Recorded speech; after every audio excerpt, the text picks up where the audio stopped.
Ito man natin dyan, report manipod ka ni Idol Glenn Batuyong. Ayan, ti report ni Idol Glenn Batuyong mga sursuro iti Siyudad ti Lawag.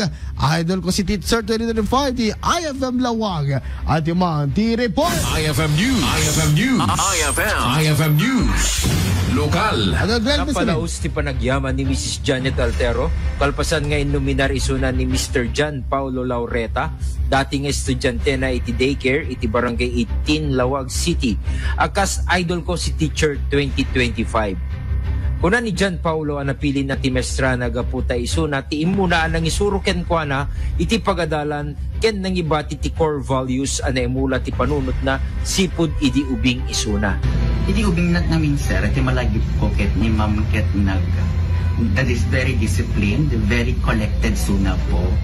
In a way na hamo ma-feel na sila mabuting kasumbrek but nagragsak ken nagranyag iti bigat ken malamin. Ni ma'am ti one of the many reasons why I chose to become a teacher po. In a way na tas lang na-build up ko iti kasno nung kakagisuro no kas anamit ti naranas at hindi ubing naksa di daycare na inkinder na.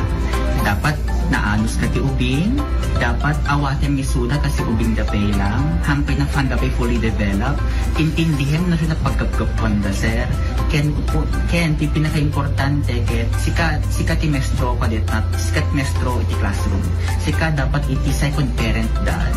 Kabayatan na, kuna ni Mrs. Altero asaan na nga in-expectar iti dito ya pamadayaw, manipod iti estudyante na ken iti 99.5 IFM Lawag. Ken na ipalagip ken kwa na dagiti imo na nga adal nga insuro na kadagiti ubing sakbay da nga balin nga dalalaing estudyante ita nga panawen.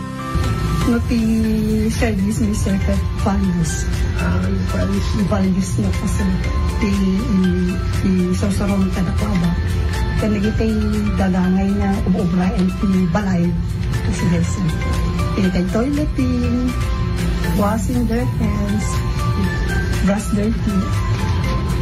Pirang may bagat kalakad sir, dapat na basa da nga nalain sir, agsinsinpet da, handa nga agaw absent nga mapanagbasa, tapno no iso daket, awan pinaliwayan da nga subjects sir.